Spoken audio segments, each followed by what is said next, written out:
I started playing competitive tennis at a very young age. I'm one of those people that I think I would say I was like born with a racket. Both my older sisters played, so I'm the youngest of three girls, so they both played. So then, I just picked it up, recognized there was some potential there from others, maybe highlighting that it was something that was worth continuing to pursue. So I guess I was like a multi-sport athlete. Yeah, I think I played like my first junior national at the age of like 8 years old, traveled to Austin, Texas for nationals as an 8-year-old with my mom. Yeah, and then continued on to play competitively throughout junior tennis, doing USTA tennis, and then played Division I tennis at the University of Minnesota. Transitioning out of tennis was difficult just because it was, a really big part of my life. But then pretty soon after found pickleball, which was great because it was something new, but like familiar. The tennis background helps you be a decent pickleball player, but it doesn't help you be a great pickleball player. And tennis background helped me and hurt me. And I've had to unlearn a lot of like tennis tendencies that have hurt me in pickleball, and then also develop a lot of like unique skills. So I think I picked up a pickleball paddle probably for the first time during COVID. I love being competitive. I love improving at a sport. I love developing new skills and, monitoring progress and seeing progress. Pickleball gave me that fix that I kind of was really missing after 20 years of playing tennis. So I think having that competitive feeling again, and that feeling of trying to make improvements and seeing those improvements was really mentally helpful.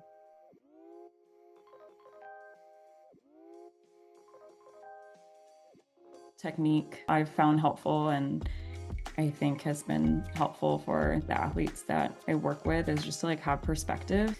There can be a lot of pressure at these elite levels to perform well.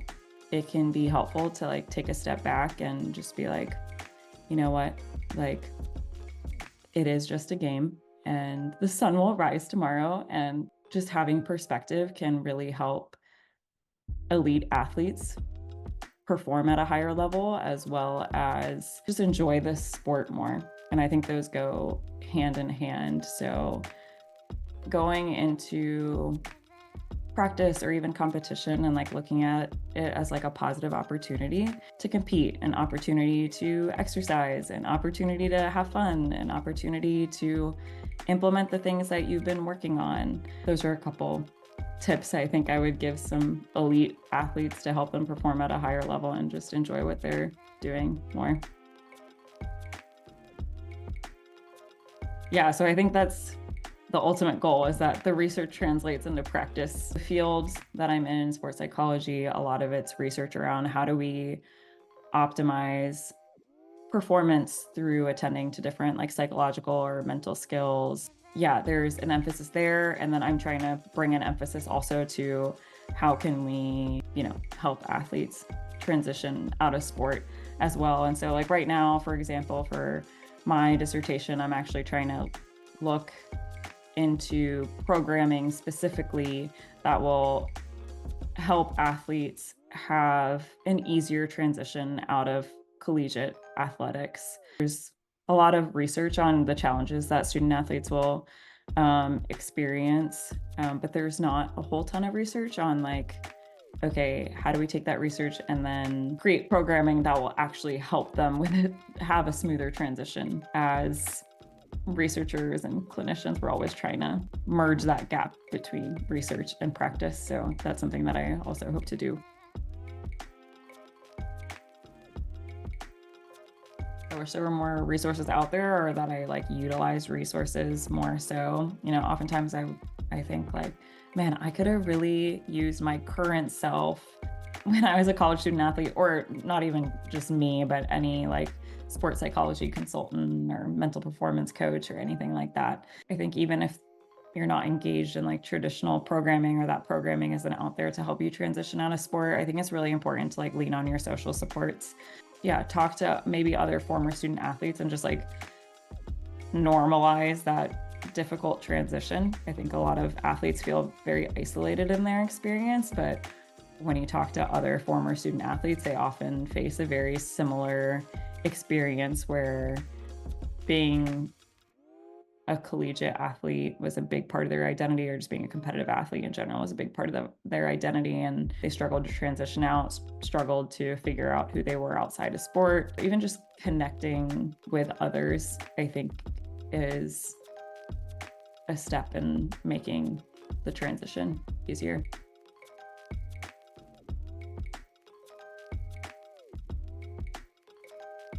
And I was playing for Indiana University. This year was our first showing at the individual collegiate nationals, and I think we had a pretty good showing all around for it being our first time there. This year we played at the facility that I started playing tennis at, so that was extra cool. It was a really fun experience. We got to play a lot of matches within a couple days. Like, I played 23 matches in 2 days, which is wild. DUPR does a great job of creating like a very organized environment, and also an environment that's just fun and friendly. We had a few coaches there for the IU team, which I think is unique. Yeah, we've got, Timber Tucker, we've got Courtney and Kirby Shed, who are all external people who have volunteered their time and energy to help grow the IU pickleball team. So that was great having them there. And then, I got 2 titles. That was really exciting, and to make some money along the way. So that was, it was a really great weekend overall.